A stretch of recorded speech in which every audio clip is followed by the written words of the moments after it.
জামাই ষষ্ঠী বলে কথা, আর জামাইদের আদর ভালোবাসা দিয়ে শাশুড়িরা খাওয়াবে না সে কি আবার হয়? তাই জলখাবারটাও একটু হটকে হলে ব্যাপারটা কিন্তু দারুণ হবে। তাই আজ চলে এসেছি মেথি পুরি, মশলা আলু সঙ্গে রায়তা নিয়ে। প্রথমেই মশলা আলু বানাতে প্রেশার কুকারে ঘি দিয়ে শুকনো লঙ্কা, গোটা জিরে, মেথি, হিং, আদা বাটা, ধনে গুঁড়ো, টমেটো সস, কাঁচা লঙ্কা, হলুদ, লঙ্কার গুঁড়ো, মৌরি গুঁড়ো আর জল দিয়ে কষিয়ে নিলাম ভালো করে। এরপর হাতে ক্রাশ করে মেথি পাতা দিয়ে দিলাম। 250 গ্রাম আলু ডুমো করে কেটে কুকারে দিয়ে দিলাম।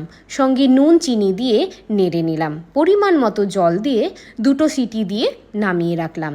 দেখুন কতটা সুন্দর লাগছে দেখতে। এরপর হালকা হালকা করে ম্যাশ করে রেখে দিলাম। পাশাপাশি 1 বাটি ময়দা, 1 বাটি আটা নিয়ে তাতে ক্রাশ করা মেথি পাতা, জোয়ান, নুন, তেল দিয়ে আর পরিমাণ মতো জল দিয়ে মেখে নিলাম। একটু তেল মাখিয়ে 1/2 ঘন্টার জন্য ডোটাকে রেস্টে রাখলাম। ততক্ষণে রায়তার জন্য 1 বাটি দই, 1 বাটি টক দই ফেটিয়ে দিলাম। তাতে নুন, চিনি, চাট মশলা আর কাঠখোলাই হালকা নেড়ে শিলে বেটে রাখা জিরে গুঁড়ো দিয়ে ভালো করে মেশালেই তৈরি রায়তা। 1/2 ঘন্টা পর লেচি কেটে বেলে পুরিগুলো ভেজে নিলাম। আর ব্যাস তৈরি জামাই ষষ্ঠী স্পেশাল জলখাবার।